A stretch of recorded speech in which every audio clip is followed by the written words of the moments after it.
Okay.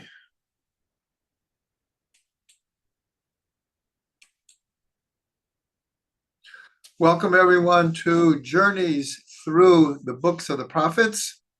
We're on Shmuel Aleph, the first book of Samuel.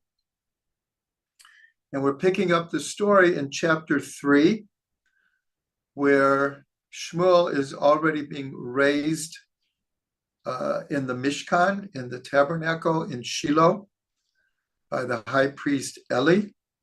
As we learned last week, his mother and father visit him fairly often, but he's being raised in the Mishkan. And so chapter 3 begins, Anar Shmuel Misharet et Hashem, that the youth, Shmuel, served God, Lifnei Eli, before Eli. And if you remember, we learned this idea that sometimes it says that he served Eli, sometimes it served Hashem, sometimes in the same verse, he's serving both. And we see that by serving Eli, he's serving Hashem. And by serving Hashem, he's obviously also serving Eli. V'davar Hashem haya yakar biyamim hahem, ein chazon nifratz. And it says that the word of God was very precious in those days, meaning it didn't come often. In other words, there were not a lot of prophets at that time, and the word of God was infrequent to human beings. And it says, Ein chazon nifratz, and the commentaries say the visions were not flowing. And so this idea of poretz is like water flowing. So it's a beautiful metaphor for a vision of prophecy, of the divine spirit, is this idea of water flowing. Water always flows from above to below, from God to human beings. But here it says it wasn't happening so frequently. So that's an introduction to what is going to happen now. This is one of the more known stories from Shmuel Aleph. And it continues by saying that Eli had gone to sleep, and it mentions that he was sight challenged at that point. He couldn't see well anymore. And then it says that the candles, the menorah in the Mishkan had gone out, and Shmuel was also laying down, and in the Heichal was, it mentions, was the Aron of God, the Holy Ark. And then it says, V'yikra Hashem el Shmuel v'yomer hineni. So here God calls to Shmuel, and he says, Hineni, I am here. But what happened? He didn't realize that it was God calling. He thought it was Eli. And it's explained because God was speaking to Shmuel as it were through Eli's voice.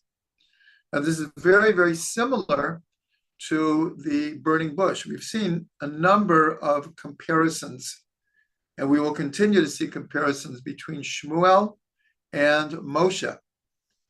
And here at the burning bush, we're told this is the first time that God spoke to Moshe. And when Moshe heard God's voice, the tradition is it sounded like the voice of his father. Now, he had not seen his father in many, many years. There's a whole question when even was the last time he saw his father. But here it says that God spoke to him in Eli's voice. So what did Shmuel do? Because he didn't realize that it was God speaking to him. He heard Eli's voice. So it says that he ran to Eli and he said, you called me? here I am. And Eli said, no, I didn't call you. Go back to sleep. Shmuel goes back to sleep. God calls Shmuel again.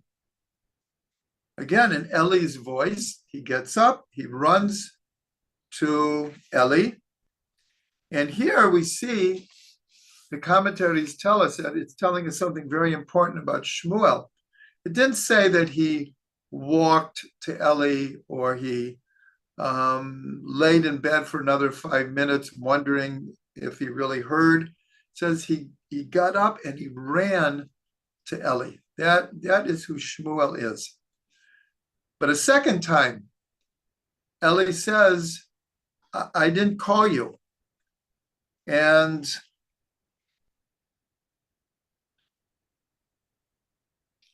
then he says to him, go back to sleep. But now Eli's getting a little bit suspicious. A third time. But again, Shmuel runs to Eli, says, you called me? And Eli understood at that point that it was God calling Shmuel. So he told him, the next time you hear this voice, say to God, I am ready to hear what you have to say to me. In other words, he was instructing him how to respond to God. And so here in the 10th verse of the 3rd chapter, it says, Vayavo Hashem v'yasev v'yikra b'pam Shmuel Shmuel v'yomer Shmuel diber ki shama avdecha. So it says that God came and he, as it were, stood before Shmuel, and he called him like he had the other times. But here it says he calls him by name twice, Shmuel, Shmuel. And Shmuel says, speak, that your servant is ready to listen. So the important thing here is God calls Shmuel by name twice. Shmuel, Shmuel. And some of you may remember, we've learned this before, that only 4 people in the Tanakh does it say that God called them by name twice. Only 4 people. Avram, Avram, Yaakov, Yaakov, Moshe, Moshe, Shmuel, Shmuel. These are the only 4 in the Tanakh. Usually in a printed book of the Tanakh, in between the names for 3 of the 4, there'll be a line. It's called a psik. There'll be a dark line separating the 2 names. Only Moshe is there no line. And there's much commentary on what that means, but just simply it indicates that Moshe is in we'll call it a league of his own. That his relationship with God, because we learned that it was face to face, mouth to mouth. And so therefore there's no line in between. All the other prophets, even when God speaks to them, it's not the same kind of clear face-to-face kind of revelation. But here we could see Shmuel is only among 4 people in the entire Tanakh that God calls twice. And here we see something that we learned before, and I even actually sang it to you, that in Kabbalat Shabbat. So we say, Moshe v'Haron b'kohanav, u'Shmuel b'korei shemo. Moshe and Aaron among his Kohanim, and Shmuel who calls on his name. And we also learned that Shmuel is the word is Shmo. Shmuel is calling on God's name. He's calling on God's name. So this time, God does speak to him.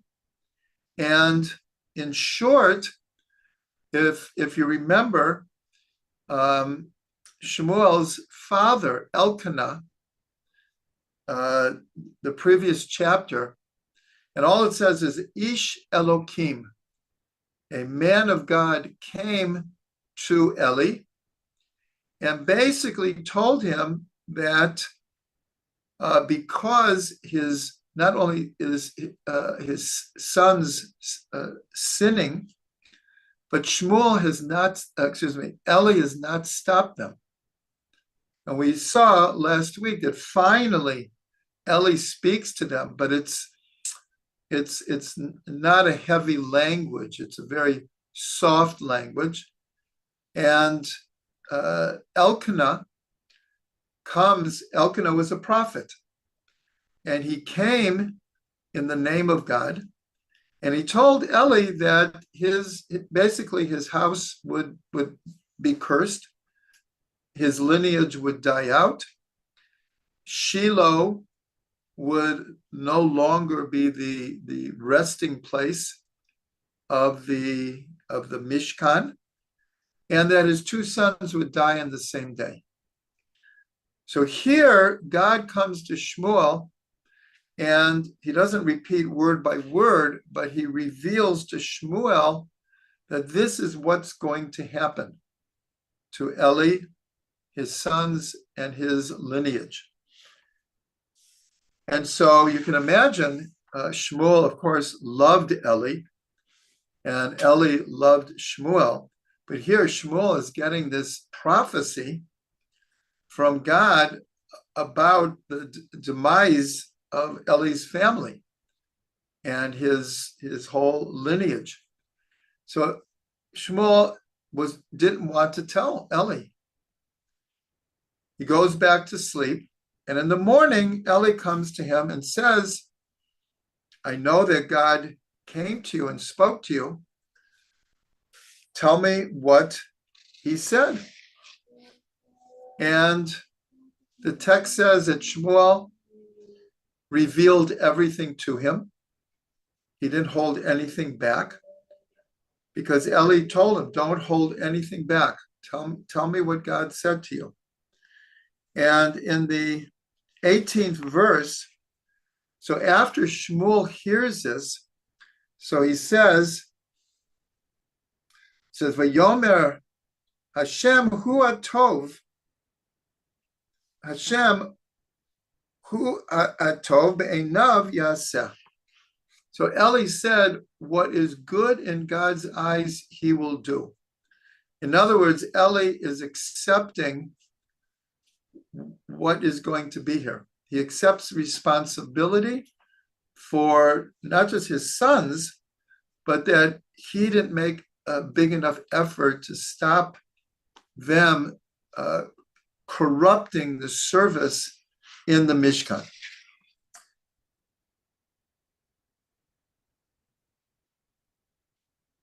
And then it says that Shmuel continued to grow, and that God was with him, and God did not let anything that he had promised would happen with Shmuel not to happen. In other words, if you remember, Hannah was praying for this special soul to come down. And Shmuel he was a very, very unique and special soul. And it's clear throughout this entire story that God is with Shmuel, and God is finally speaking to Shmuel. And this begins Shmuel's mission of being both a judge and a prophet. So he was very, very special. Remember, we just learned that God was not speaking to a lot of prophets at that point. So Shmuel is in a very unique position here. And then it says in the 20th verse, it says, V'yada kol Yisrael midan v'yad Beersheva ki ne'aman Shmuel l'navi l'Hashem. So it's a very, very important verse. It says, and it was known in Israel from the tribe of Dan. Remember, we learned this in the book of Yoshua and Shoftim, that the tribe of Dan, which was originally going to be in what we call today the Tel Aviv area, to this day, the Tel Aviv area is called Gush Dan. But they left that inheritance because they had a very hard time conquering that portion of the land. And they went up north, way up north.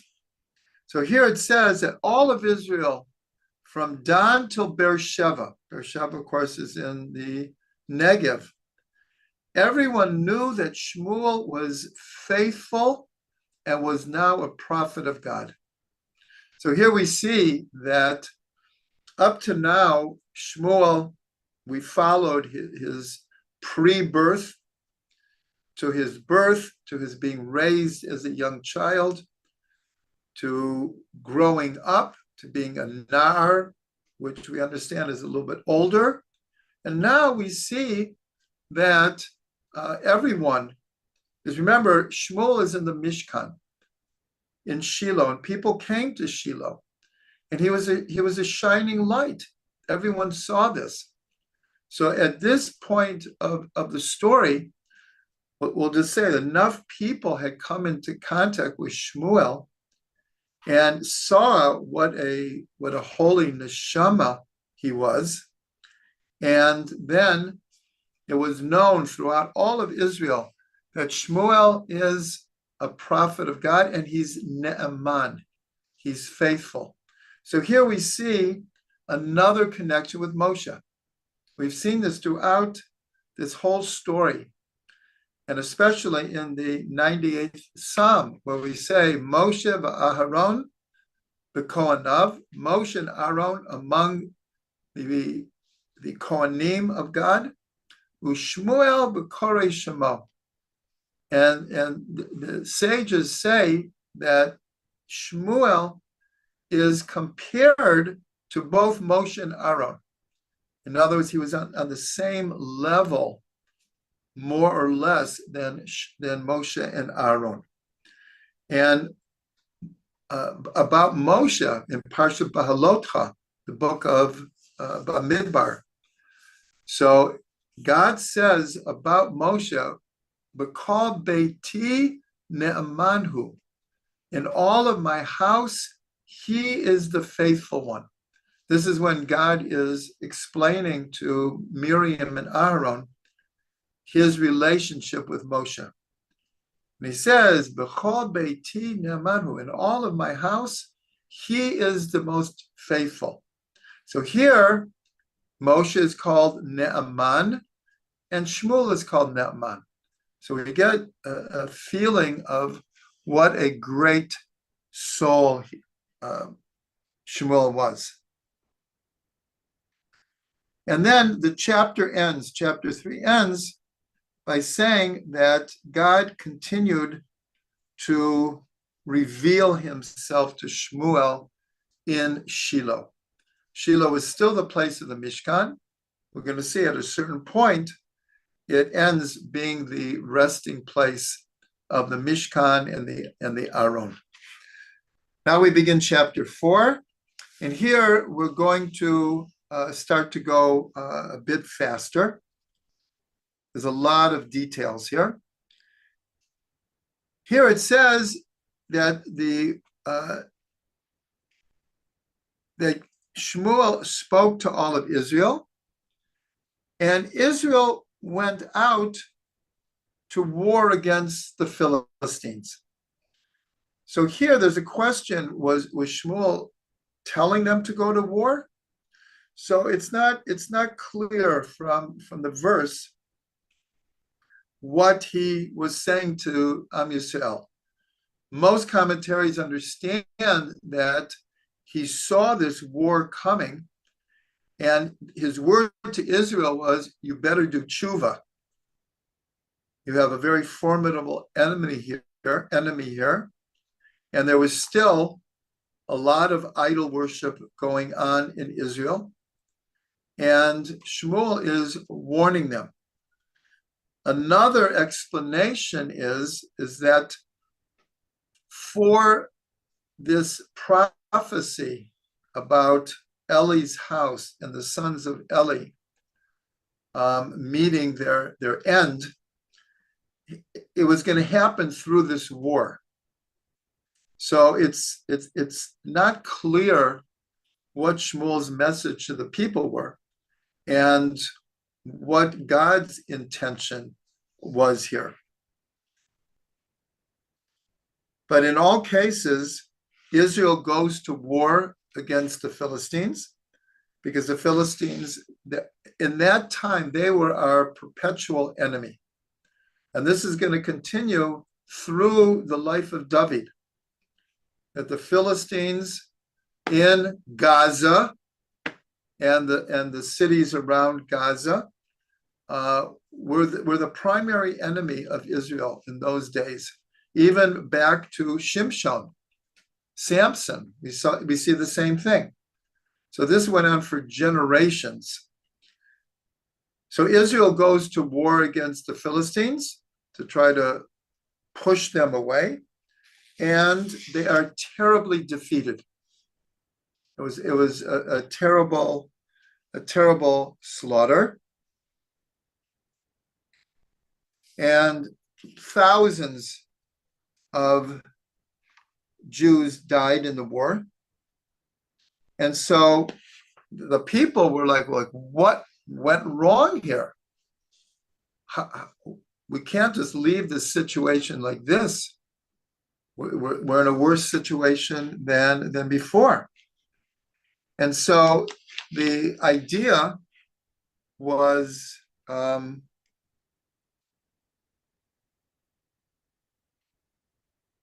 actually, it says that 4,000 Israelites fell in that first battle. And so the idea was we should bring the Holy Ark. When Israel first came into the land and we defeated Jericho, so they took the Ark. The Ark went with them around the city one time every day, and then the seven times. We're in the beginning of Perek Daled, fourth Perek. And so that was the idea. That will make us win. We're going to take the Aaron. Now, they didn't ask Eli, who was the high priest, and they didn't ask Shmuel. They came, and it says that the two sons of Shmuel came with the Aaron. So this is a pretty radical move to take the Holy Ark out of the Holy of Holies in the Mishkan and to bring it into a war situation.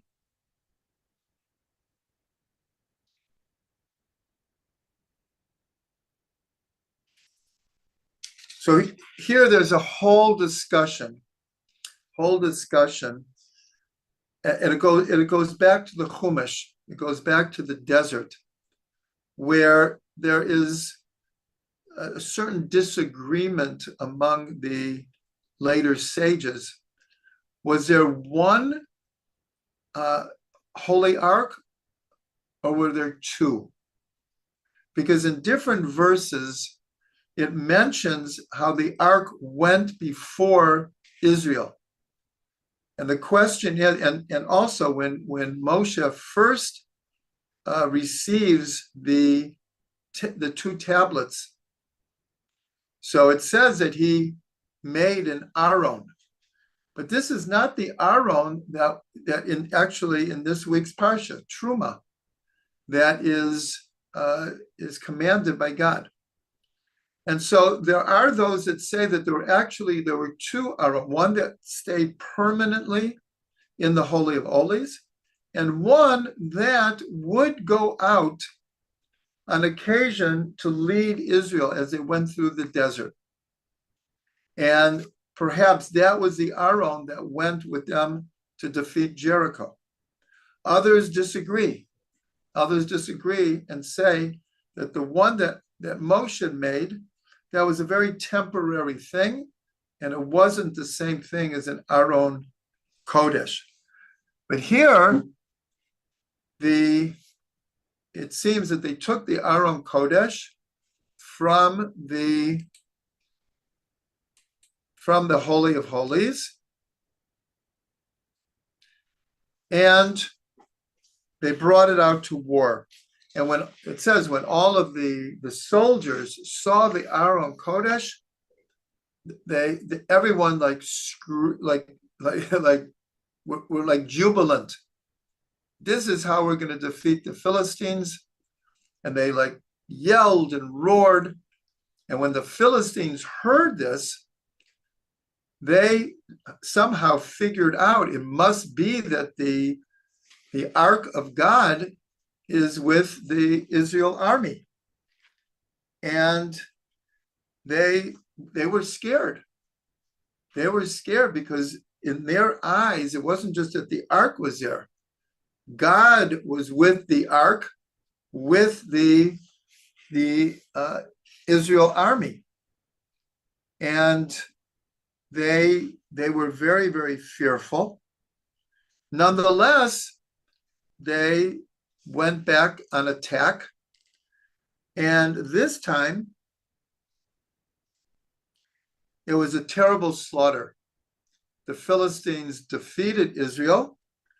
30,000 soldiers were killed in the battle. And in Pasuk Yud Aleph, in the 11th verse of the 4th chapter, it says that the police team captured the ark. And they took it back to the five, there were five, call it principalities of the Philistines. And what's interesting is it's the same names that cities near Gaza were named. There was Gaza, of course you have Gaza City, Ashkelon, Ashdod, Gat, and Ekron. All the four of them are cities or settlements in Israel because it's right near where Gaza was. And historically, that is where Ashkelon and Ashdod were. Maybe not exactly, but more or less in that area. And so what happens here, and I said we're going to go a little bit quicker. They capture the Aaron, and they're like on top of the world. They're on top of the world. They captured, as far as they're concerned, like they captured God. They defeated God. What happened, and like I said, there's a lot of details here, is God struck them with, and it's very, very hard because you have here what's called a kativ and a kri. And it comes up a number of times trying to explain what was like the plague that they were hit with by God. And some translations are swellings, some are hemorrhoids. And you read it one way, but you say it another way. And so what happened, in short, is the first place where the Aaron was, God sent these, it was like a plague. And in fact, the Philistines, in the text, they equated it with being like Egypt. Like these are like plagues like Egypt. And so what happened was the people of the first city was, we need to get rid of this Aaron. And they sent it to a different city of the Philistines. The same thing happened. They were hit with these swellings, hemorrhoids, whatever they were. It's not 100% clear, but people were suffering, and everyone just like, take the Aron away. And so again, with a lot of detail in chapter 4, it tells about how the Philistines went from one place to another. Excuse me 1 second.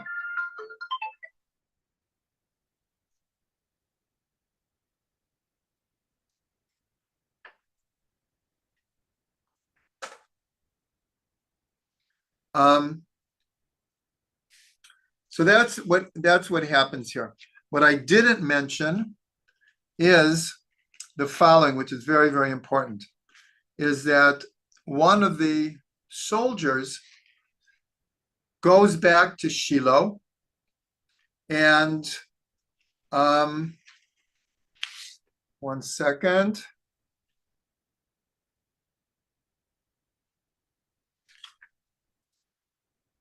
I'm trying to answer a question here.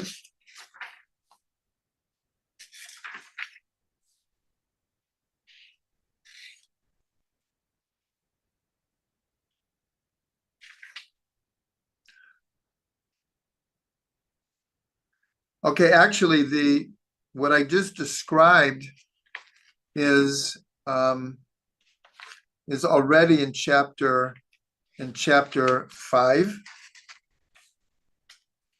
And someone asked in the chat, where is the Kri and the Kativ?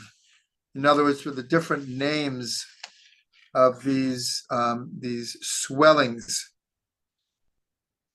So I'm just looking quickly. And I can't find it right now. I'll get to it. I will get to it.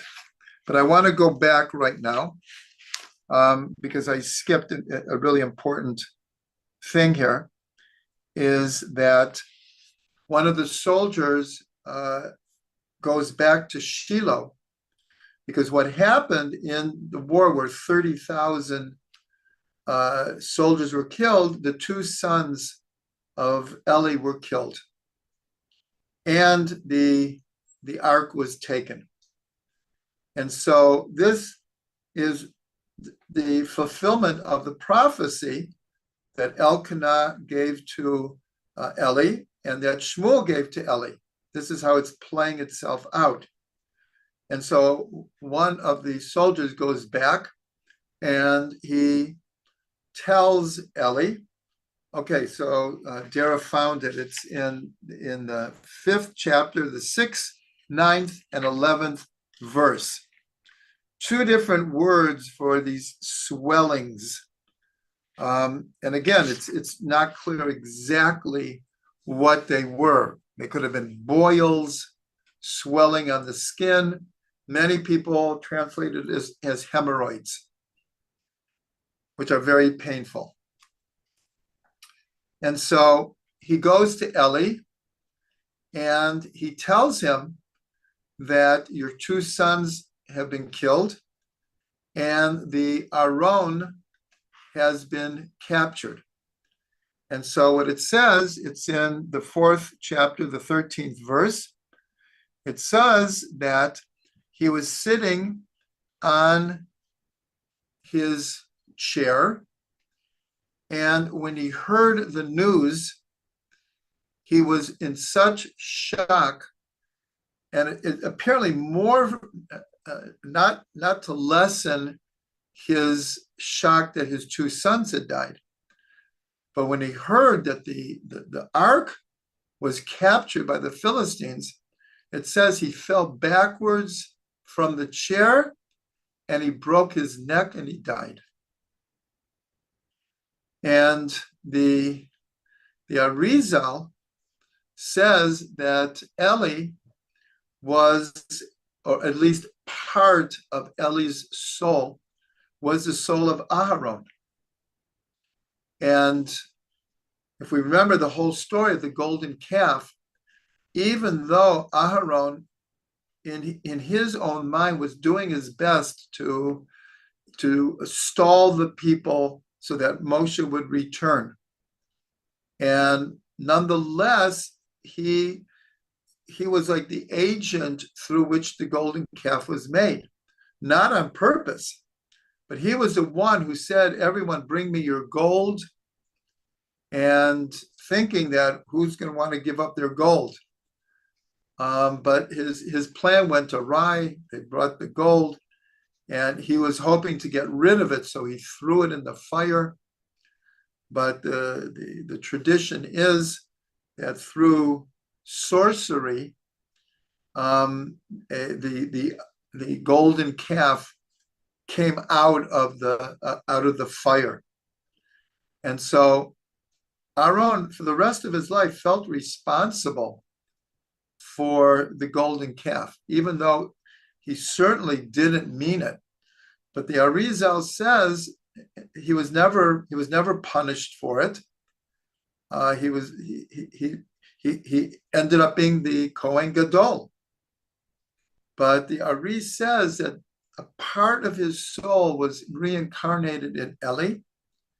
And when he fell back on his chair and he broke his neck, because what Aaron did led to the breaking of the 2 tablets, is where a measure for measure kind of, I don't even know if we want to use the word punishment, but a measure for measure cause and effect what played itself out.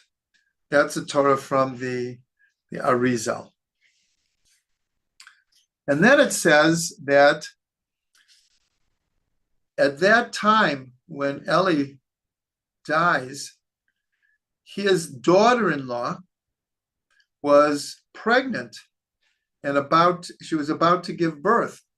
And then she hears that her husband was killed, her father-in-law just died, and that the Aron, the Holy Ark, was taken into captivity. So she went into labor. It was so much stress for her. She went into labor, and she died in labor. She died in labor, and the midwife saw she couldn't save her. She was gone. So she named the baby Ikavod, a lack of honor. Why? This is verse 21 in chapter 4. It says, V'tikra l'nar Ikavod. She called the baby a lack of honor, a lack of glory. Lemor, saying, Gala kavod Yisrael, the glory of God is gone. It's gone into exile. El kalchak Aron ha'elokim ve'al chamiyah ve'isha. And because of the death of her father-in-law and her husband. And so what's interesting is this name. To name a child a lack of honor. Now, there's something similar in the book of Hosea. Without going into it deeply, but Hosea was commanded by God to marry a prostitute. And he married a prostitute, and he had a number of children. And each one of the children, because this was part of a whole prophetic process, that God, Hosea was in a certain way saying, your people have been unfaithful to you. Well, God knew that. God didn't need to be told that. But Hosea was very, very harsh, as if, like, this is the end of Am Yisrael. They're unfaithful to you, and they don't deserve to be connected to you in the Brit. So God commanded him to marry a prostitute. He had a number of children, but each one of the children's names was a very, very negative kind of name, because that was the context of Hosea's whole prophetic mission to the Jewish people. He was sent to get them to do tshuva and to rebuke them. And here, then he sent her away. And the idea was that even though Israel had been unfaithful to God, God will always take Israel back, even if they were unfaithful. And he was trying to teach Hosea a lesson here. I'm only bringing this out because he names the children, and you'll pardon me because I didn't have time to look at the names, but he named them just like this, like these very, very negative names. So we can understand that possibly these weren't their real names, but at that moment, they represented some very, very negative event. So here, the midwife is because she died in childbirth because of the stress of hearing about the Aron being taken, of her husband dying, and her father-in-law dying. And so the baby was called a lack of glory. The glory of God had gone into exile.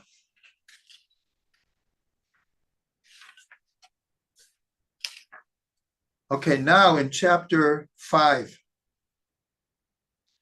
Now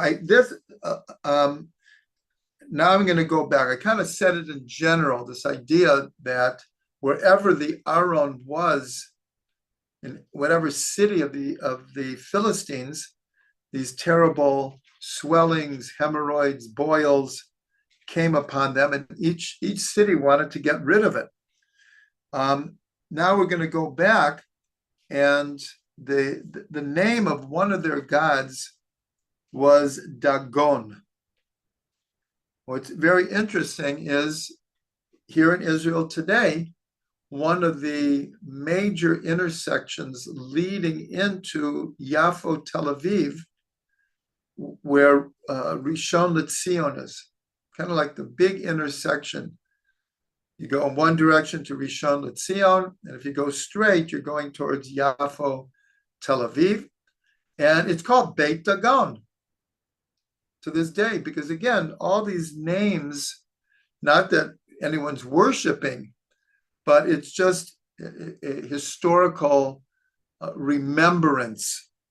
Whether that was the best choice for the founding fathers of Israel to name this interchange Beit Dagon, that is a question. But nonetheless, what happened when the Aron came into the first city, there was a huge idol of Dagon. And in the morning, they came, and the whole statue, the whole idol had fallen over. So the people kind of didn't get the hint. They raised up the idol again, and then the next day, it fell again, but the head fell off this time. And here they understood, there's something not good happening here. And again, that led to this whole idea of each city trying to get rid of the Aron. At first, they thought this is the greatest thing in the world. We captured the Holy Ark, and maybe in their minds they had captured God. But little by little, they saw that this was turning into a curse.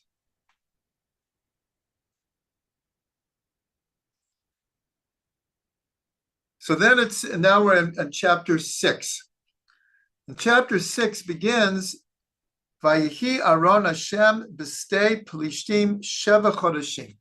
So now we're coming to kind of like the conclusion of this whole segment of the story. And it says that the ark of God was among the Philistines for 7 months.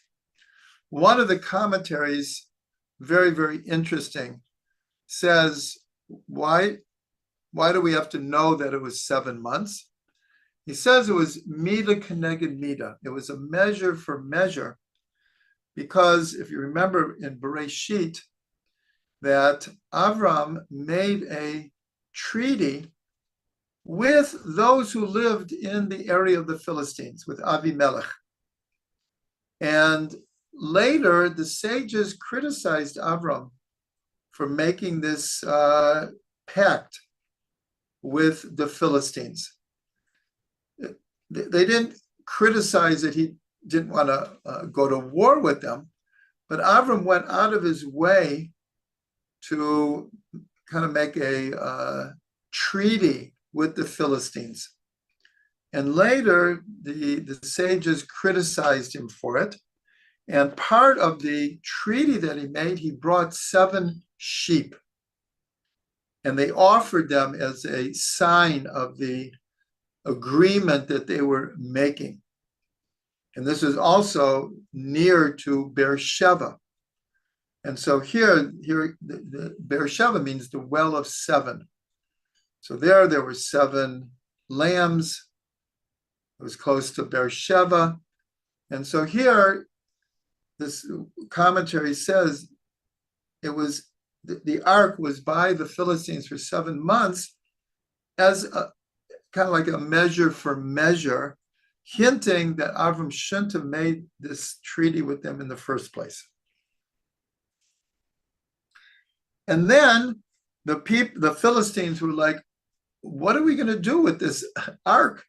We need to get rid of it, but we need to do it in a way that it's not even going to be worse for us. So they went to their so-called wise men, and the advice they were given is, we have to return the ark.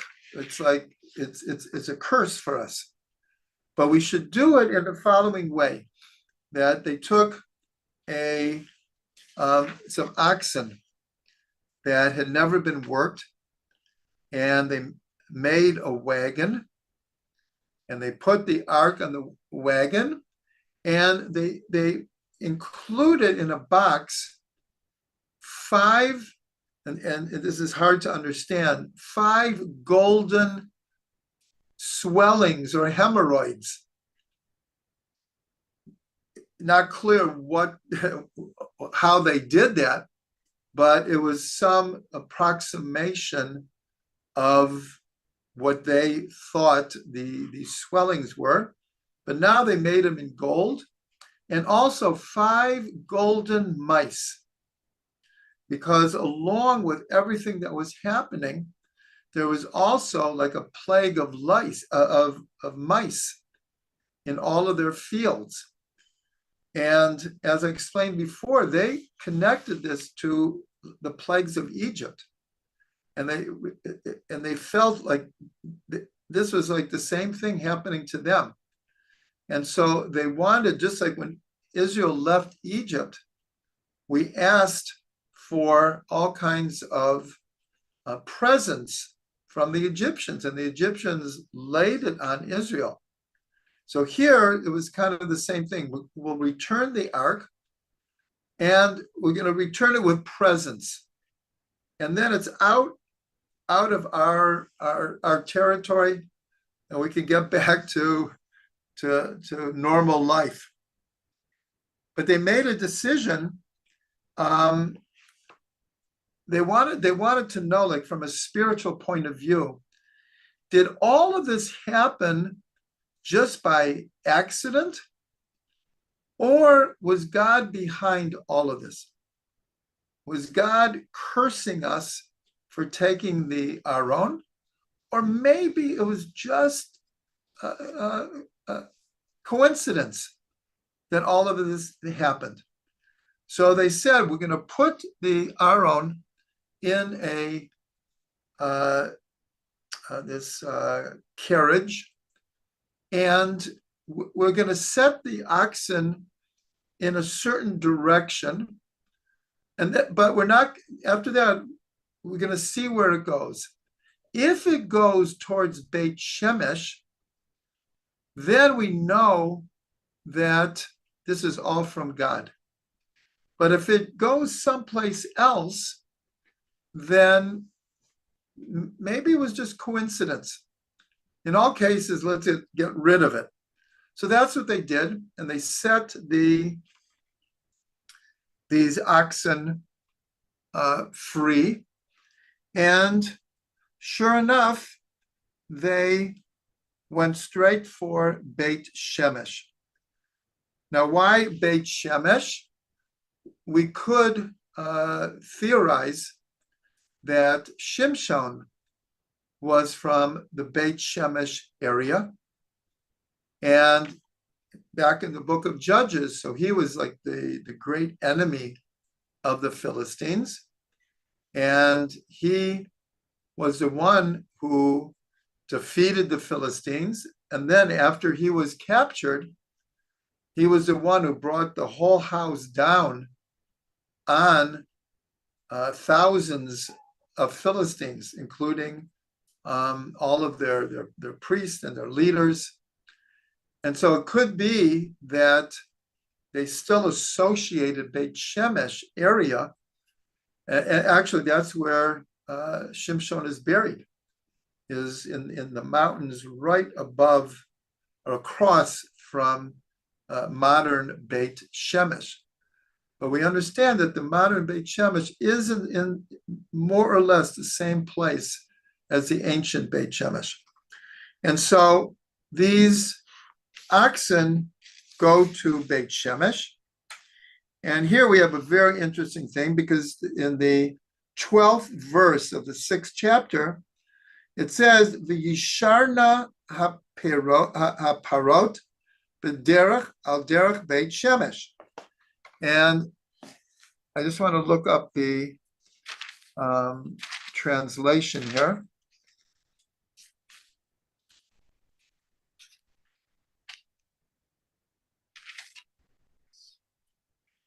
No.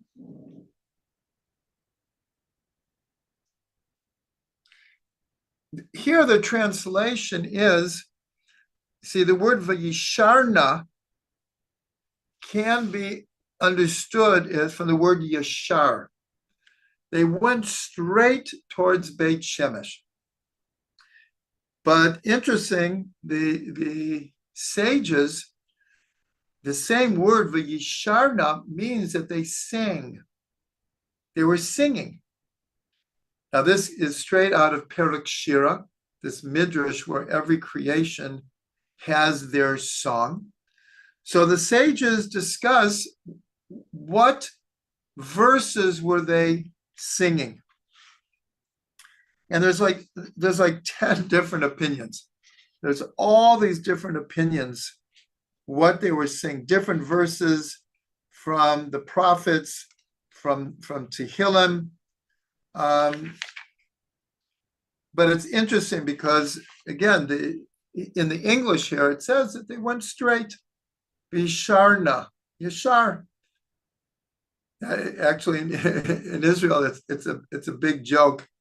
Is like if you ask someone for directions, they'll say, go to the left and then go to the right and then another right and then a left and then Yashar, Yashar. And then you just go straight. So that becomes a joke. Like, if you don't know the directions, like, it's better just tell people I don't know the directions. Yashar. Okay, and so the end of the 6th chapter, it's also not easy to understand, but so the people of Beit Shemesh, they see this carriage coming, and they go over and they see that it's the Holy Ark.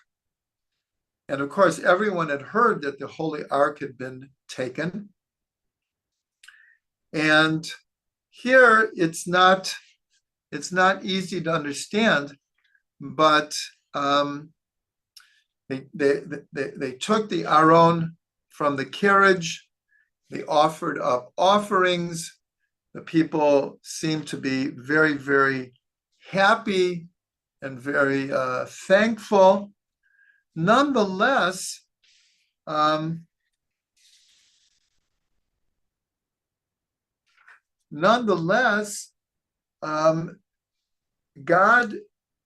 sent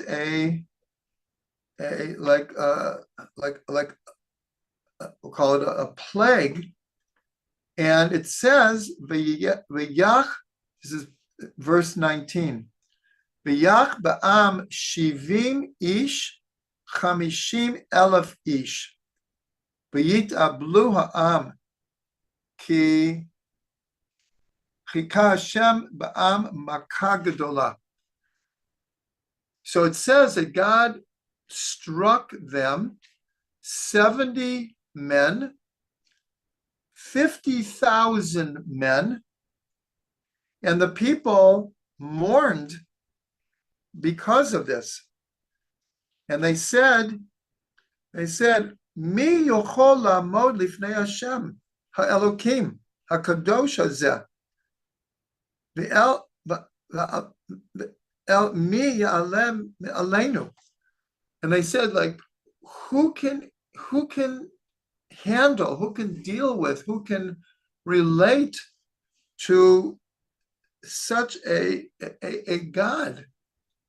So it's explained what happened here is, and like I said, it's not easy to understand because it seems that the people were very happy, and they were just joyful to get the Aron back, but it appears that they were treating the Aron somewhat disrespectfully, not with the sufficient honor that it needed to be treated with.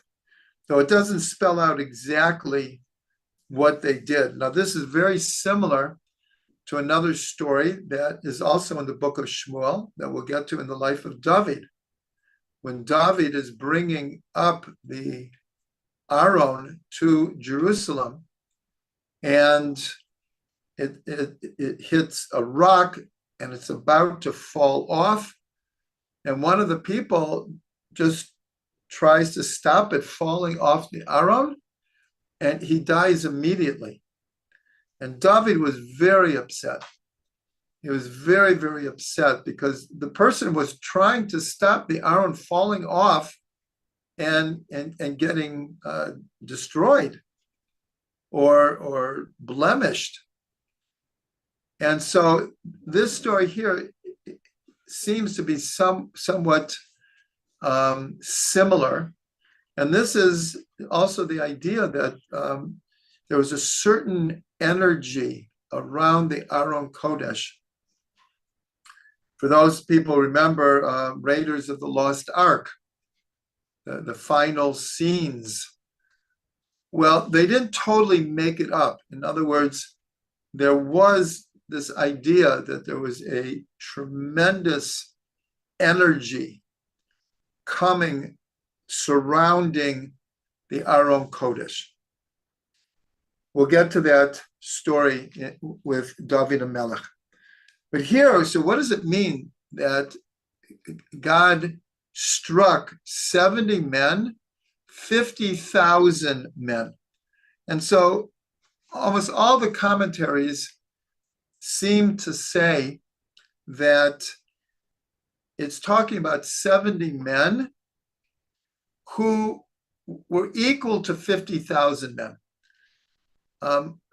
The commentaries don't understand really 50,070 men were struck, though it's a possibility because that's the simple understanding. But the grammar makes it sound, it doesn't say 50,070 or even 70 and 50,000. It just says 70 men, 50,000 men. So it's not clear, but the point is that in some way, shape, or form, not proper respect was given to the Aron. And again, it seems maybe because we told the story of Aharon. Also, he had very good intentions, but what came out of it somehow was the golden calf. So here, it also seems clear that the people had good intentions, but there was just something off, something not correct about their celebrations with the Aron. And the 6th chapter ends that the people of Beit Shemesh then sent the Aron, and they sent it to a place called Kiryat Yearim, and let them know that the Philistines had returned the ark, and there the ark stayed. And that's where we'll pick up the story in chapter 7 when we continue.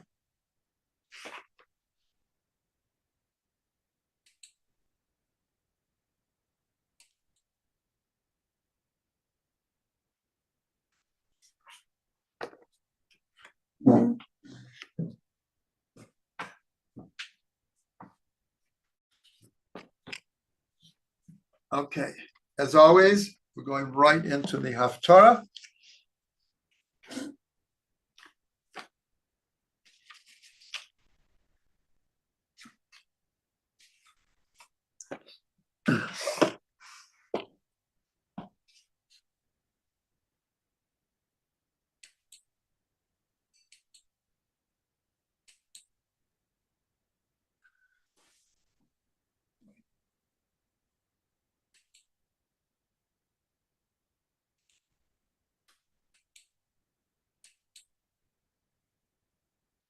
Okay, welcome everyone to Insights into the Weekly Haftarah. This week's Parsha is Parsha Truma, and here we begin really a whole new energy in the Torah. Here is where God commands Israel to build a Mishkan.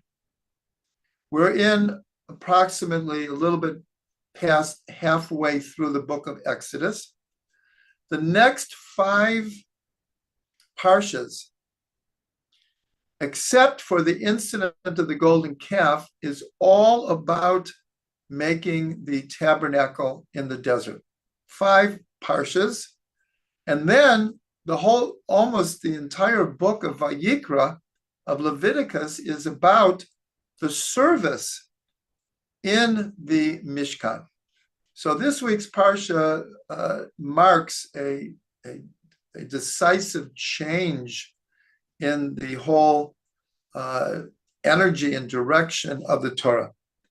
And so we would imagine that the Haftarah would have something to do with the building of the temple, because the Haftarah is always parallel to something in the Parsha. And this entire Parsha is about building the Mishkan and the different instruments that were in there, the menorah and the showbread and the holy ark and the incense and the altar. Everything begins in this week's Parsha of Truma. So the Haftarah is taken from the first book of Kings, the 5th chapter, beginning with verse 26. And this is the beginning of King Solomon, Shlomo Melech, building the temple. And so it's not the whole building of the temple here, but this is the beginning of Shlomo building the temple. So the the parallel, the correspondence between the Parsha and the Haftarah is very, very clear. So where it starts with, and there's a lot of detail here. I'm just going to go into a few very important points here, is that the Haftarah begins by saying, V'Hashem natan chachma l'shlomo, kasher diber lo, v'hi shalom ben Hiram uben Shlomo, v'yichratu brit shnehem. So it begins before it starts talking about the temple. It says, and God granted wisdom to Shlomo, like he promised him, and there was peace between Hiram, he was a king up in Lebanon, and between him and Shlomo, and they made a covenant between them. And then it goes on to explain that Shlomo levied a tax on people, not a money tax, but in order to build the temple, his tax was he gathered 30,000 men. It could be very similar to what we call today the reserves in the army. In other words, here 30,000 men were gathered together. This was like a tax in Israel. This was like an obligation. And they were sent to Lebanon in shifts of 10,000 per month. So there were 3 shifts. There would be 10,000 in Lebanon. They would come home for 2 months, and another 10,000 would go up. And what were they doing there? They were carving out the cedars of Lebanon that would be used in the temple. And he also had a second tax of 70,000 carriers and 80,000 quarry workers. In other words, this was a huge undertaking. 30,000, 70,000, and 80,000. And it was a huge enterprise. And he had a covenant with Hiram. So I want to go back a little bit, because this is beginning in the 5th chapter. But if we go back a little bit in the book of Kings, so in the 3rd chapter, it says that God came to Shlomo in a dream. And he said, I will grant you a wish.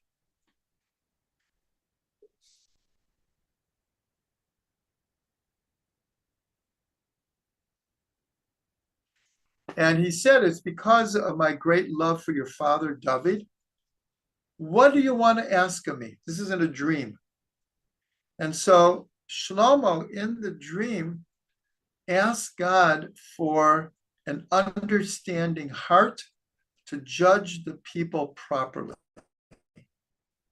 And God's response was, since you didn't ask for glory, power, money, I will grant you an understanding heart, but I will also grant you all those other things that you could have asked for. And he ends by saying, and if you follow my ways, you will also have long life. So I'm mentioning this because that's how this Haftarah begins, that God granted Shlomo wisdom like he promised him. But for that, you have to go back 2 chapters. And then right after that, we have the story of, it was another Haftarah that we learned of the 2 women who gave birth at the same time, and one of the babies died. And one of the mothers exchanged the live baby for the dead baby, and they came to Shlomo for judgment, and he was able to identify who the real mother was. And his wisdom spread all over the world. And that's how our Haftorah begins here. And also, it mentions that there was a covenant between Shlomo and Hiram. And this is also talked about in a previous chapter. Actually, in the 5th chapter, because we're starting from the 26th verse, and it talks about how Shlomo HaMelech approached Hiram, and he told him how my father David wanted to build a temple for God, and now I am in the position to do it. And I know that there's no wood like the cedars of Lebanon.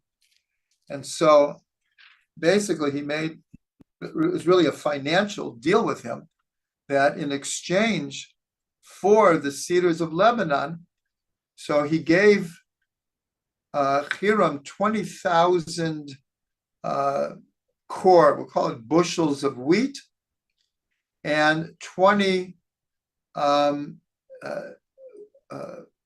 again, I don't know the measurement, a core of beaten oil. In other words, it was a financial arrangement, but nonetheless, Shlomo and Hiram had a very, very good relationship. The Haftorah continues with an important fact.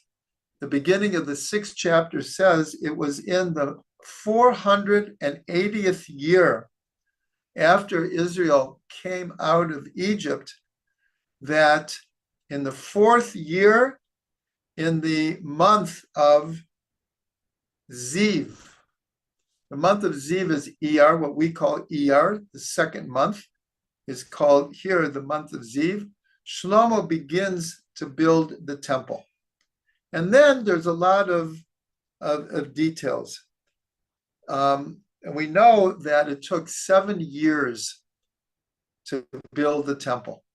And if you remember what we just said, the workforce was 30,000 dealing with the wood, and 70,000 people carrying the wood and the stones, and 80,000 carving out the stones. It was a massive undertaking, a massive undertaking.